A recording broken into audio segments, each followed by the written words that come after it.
Hi, Storytime friends! Thanks for joining me this week for Storytime. I'm Miss Taryn, and today I'm going to read you two stories about our theme for the week, which is the Mad Hatter. So, the first book is Alice's Adventures in Wonderland. The second book is Alice in Wonderland, Mad Hatter's Tea Party.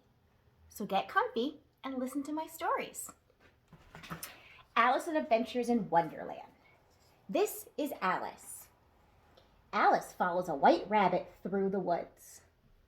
She tumbles down, down, down the rabbit hole and enters a magical place called Wonderland. She drinks a potion and shrinks. What a curious feeling. Goodbye, feet. Then eats a cake and grows. On her journey, she meets a peculiar caterpillar. "Who are you?" he asks. Later, she finds a disappearing Cheshire cat sitting on a branch.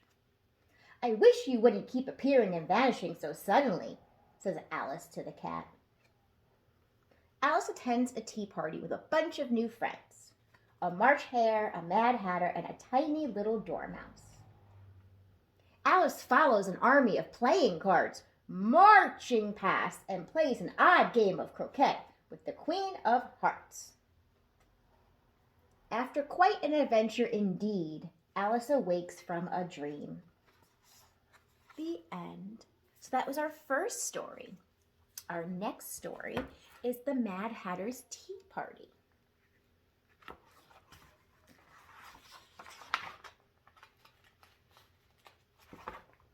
There once was a Mad Hatter, a peculiar fella, who lived in a strange little house in the woods of Wonderland. Nearby lived a friend of his, the March Hare. One day the March Hare heard, through the wild grapevine of course, that it was the Mad Hatter's birthday. So he baked and frosted a birthday cake, then down the woodland path he went, singing as he skipped along.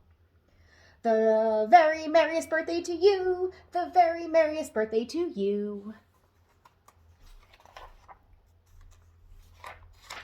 The Mad Hatter was delighted. He called in his friend the Dormouse, a sleepy little soul, and what a jolly time they all did have. They decided a birthday party was the best of all possible fun. The next day, the Mad Hatter kept thinking of that party, of the jolly songs they sang. He did wish they could have another party. The March Hare was thinking about it too, how he longed for another piece of birthday cake.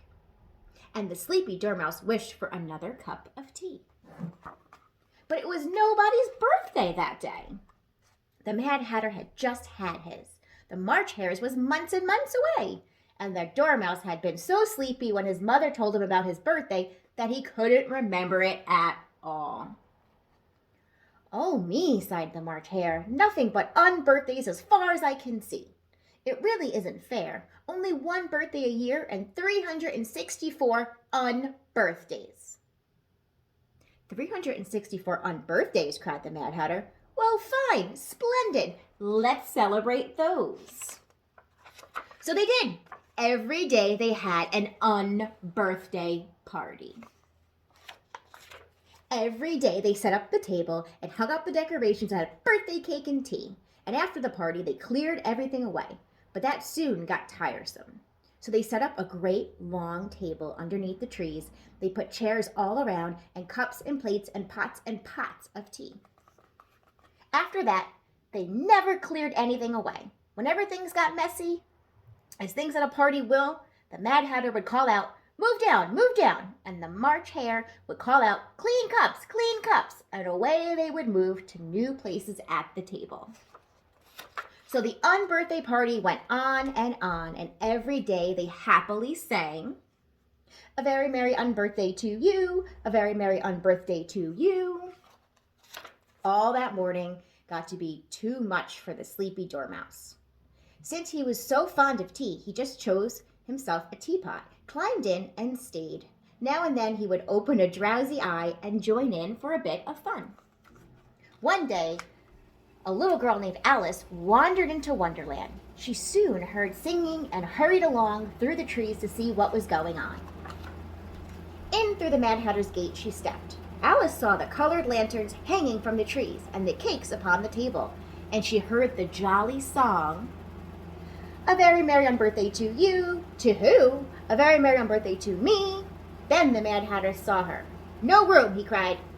"What are you doing here?" "Why, there seems to be lots of room," Alice said. "I heard singing and it sounded so delightful."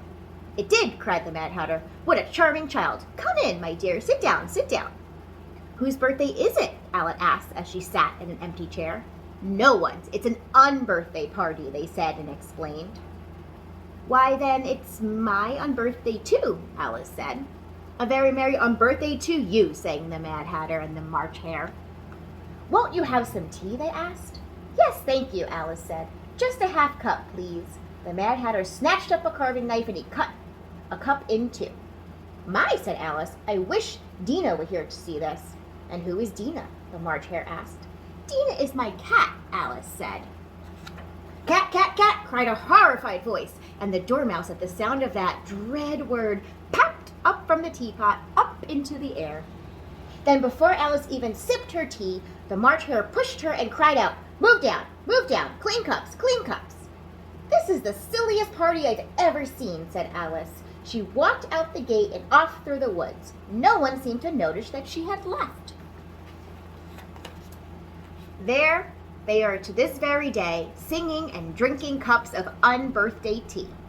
If you should wander through Wonderland, perhaps you will find a little house in the woods and hear voices singing loud and free. "A very merry unbirthday to you, to who? A very merry unbirthday to me." The end. I hope you liked our 2 stories today for our Mad Hatter theme. Make sure you checked Miss Jerry's video to see what your curbside craft will be this week. Have a great week, friends. I hope you like story time. See you soon.